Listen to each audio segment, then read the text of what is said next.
So what's Julia Child, the beloved matriarch of TV cooking shows, really like?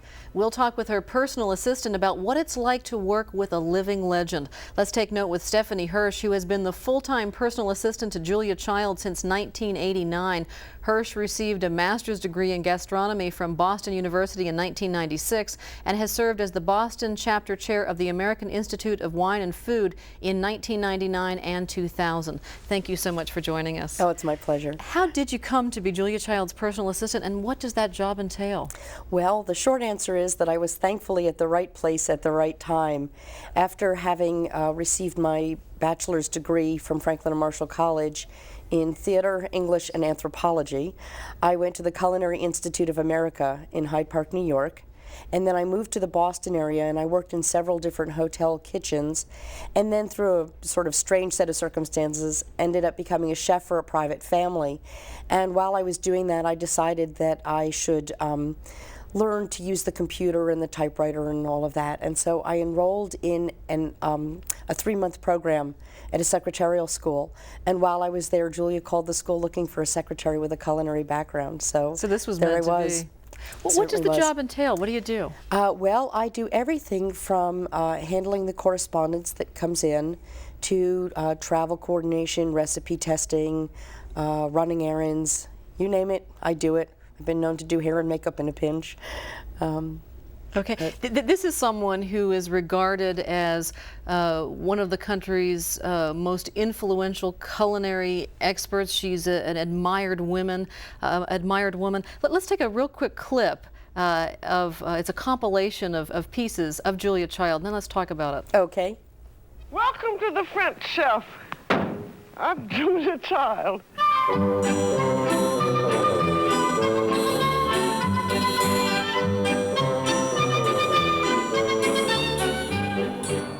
Hello, I'm Julia Child. Welcome to my house. What fun we're going to have, and what a treat it's been for me to share my kitchen with you all these years. I've been rooting around in my icebox, and look what I found. Pig's guts and sheep's guts. Ouch.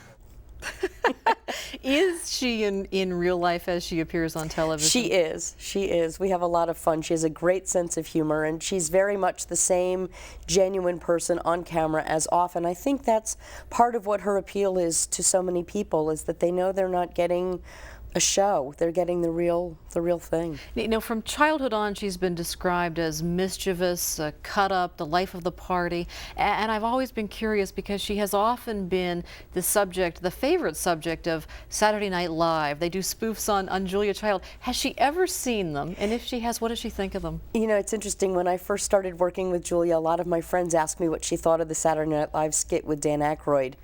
And I had not seen it. And I finally got up enough nerve and I said, Julia, have you seen the Saturday Night Live skit? What do you think of it?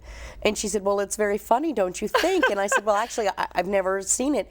And so Julia stood up and did Dan Aykroyd doing Julia Child, which I think was much funnier than when I actually saw the Dan Aykroyd skit. It was quite cute. Finished, and then I died, and she sort of sprawled herself over the table. It was great. You know, she's also described as very real, very approachable. In fact, I heard a story that she lives in Cambridge, Massachusetts, and then she's listed in the phone book, and that a young couple was having a dinner party, and they looked her up in the phone book, called her up and asked for advice, and she dispensed advice. She does indeed. She answers her own phone if we're not there to answer it for her, so she does. She's very approachable. People will come up to her in the grocery store and say, is this melon ripe? Or if we're shopping, people will come up and you know, she'll be trying on a sweater or something, and they'll say, "Oh, you know, I've watched you my whole life." And she's great. I know a lot of celebrities would sort of bat those people away, but Julia loves it. It's interesting because Martin Yan was here a couple of weeks ago,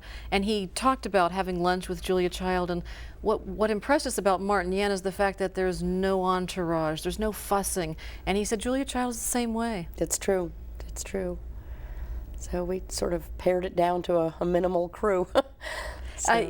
You obviously have been part of the television programs, and some that I've enjoyed very much and have seen locally on our station are the segments with Jacques Pepin, and it's interesting to watch the two of them together. They're like a married couple, aren't they? They really are fun. Well, he loves his garlic and she loves her butter, and when she's not, he defers to her, but then when she's not looking, he adds that little bit of garlic that he wants. They're both trained classically with French technique. But the fun thing about the Julia and Jacques show is that Julia has her way and Jacques has his way, and the point of the show is that there are lots of ways to get to the end product, but as long as it looks and tastes right, it's okay however you get there. And so it's fun to watch Jacques do his thing and Julia do hers and have them not always be exactly the same. One of the producers of Julia's show, Jeffrey Drummond, said she's not in it for the money. She's not in it for the buck. So what is her passion? What keeps her going at almost 89? She loves learning, but she also loves teaching. She wants to share what she knows about good food and good wine and life in general with everybody. And that's really where she's headed. She's someone who loves the hows and whys of all of this. But you know, she's the pre-Martha Stewart era. She was on the scene long before there were bread machines and food processors. How does she feel about all these new gadgets? Well, she's a technology freak. I mean, any kind of gadget or tool, she just loves to find out what it's all about and how it works and how to use it. When we did our Cooking with Master Chefs series, one of the chefs that we brought in is Laura Brody, who works with the bread machines. And it was fascinating to see that you don't have to just put the ingredients into the bread machine and turn it on and walk away, that you can use that as a piece of equipment, as a tool. And same thing with the microwave. You can use it as a tool. It's not just for heating up coffee. You can proof doughs in there so that rather than it taking 8 hours to make a loaf of bread, you can make bread in an hour. Does Julia cook for herself? She certainly does. And I imagine that on the road, though, the two of you go to restaurants together. Oh, we eat a lot. What does she eat? Well, if we get to order ourselves, one of her favorite things to order is a hamburger. And it's interesting because a lot of times you go to a restaurant and people think, wow, Julia's here. And then we'll order a hamburger and people get disappointed. Oh, she's only ordering a burger. But it's really the mark for her of if they can do a burger well, they can probably do anything well. But we often, when we're on the road, the chefs that we dine in their restaurants, they want to show us what they can do. So we frequently end up with lots of little courses of delicious food. One thing she's well known for, and again, her producers have said about her, is just how unflappable she is in situations that would have other people frazzled. And what comes to mind, and it's happened more than once, part of her set caught on fire. Yes. And she just pulled it off and continued cooking. And is she always like that? She's great. She's great on camera. She's very focused on what she's doing, but she's very aware of what's going on around her. And she is able to handle almost any kind of disaster quickly and calmly, and usually with a sense of humor, which makes it so that everyone around her doesn't get into a panic as well. And she strives for a certain excellence, and I've read that she treats everyone the same. It doesn't matter whether you're, the king or queen. She talks to the crew, every single person, the same way. Including the people that mop the floor and take out the trash. They're all treated with respect. I read once where the crew, everyone waits with such anticipation for the meals that she's preparing that they've eaten them all before they get the final beauty shot of these dishes. A lot of times when we're taping the shows, the food has been out for a long time. As you know, with television, it often can take 6 or 8 hours to get a half-hour show. And so depending on what the food is, if it's been sitting out for that long, and then after the show is done being taped, they'll take it and use it for the book beauty shots, and by that time it's been out for 10 or 12 hours. A lot of that unfortunately hits the trash can, but when there is food that we can eat, it's a great treat for everyone. Is there a most memorable moment with her? Oh gosh, I think every moment is memorable. She's so much fun. We always laugh. We frequently go to the movies.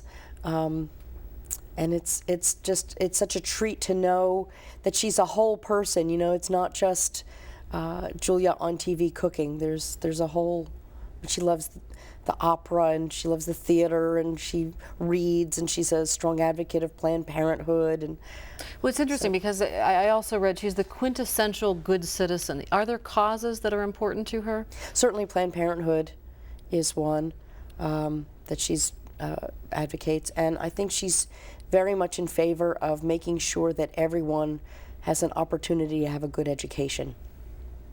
It's I read too where she said that she was such a cut up that she didn't deserve to go to such a good institution. She went to a private women's school. She went to Smith, yes. She's very proud of that. So she was, in fact, she told me a story once about when she was at Smith and she and her roommate ended up they had to separate them because they did so many pranks that they were disruptive. And one of the pranks that she told me was that I guess back then they had ropes that they used for fire escapes, that they would, if there was a fire, you would put, it seems sort of silly now, but they would have thrown the rope out and then the girls would have had to have climbed down the rope if there had been a fire.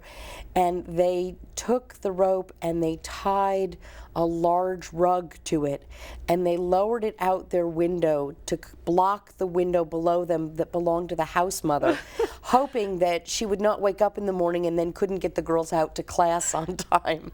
I think they She got sounds like Katharine Hepburn. Katharine That's- Hepburn pulled these kinds of things when she was in school. You know, Julia is almost 89, and it's hard to imagine a day when we aren't watching new episodes of Julia Child on television.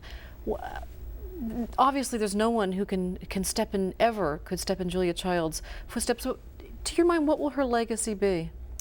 Well, I think that she has certainly opened up an entire generation of cooks. Certainly the television cooks, all the TV shows of cooking shows weren't around before Julia. And I think that all of those chefs and teachers are part of Julia's legacy. Julia made it okay for them to do that. She also made it okay for the average home cook to cook. And she also, if you think about it, when she first came on the scene in the 60s, you couldn't get mushrooms in a regular grocery store. People didn't know what a colander gourmet, was. right. And so now you can even walk into the corner 7-Eleven and have 6 different kinds of mushrooms. I mean, that's an incredible thing that Julia has done. Certainly she says she wasn't responsible for all of it, but she certainly was a pioneer in that direction. Well, thank you so much for being with us. Oh, my pleasure. We've been talking with Stephanie Hersh, who is the full-time personal assistant to Julia Child. For Take Note, I'm Patty Satalia.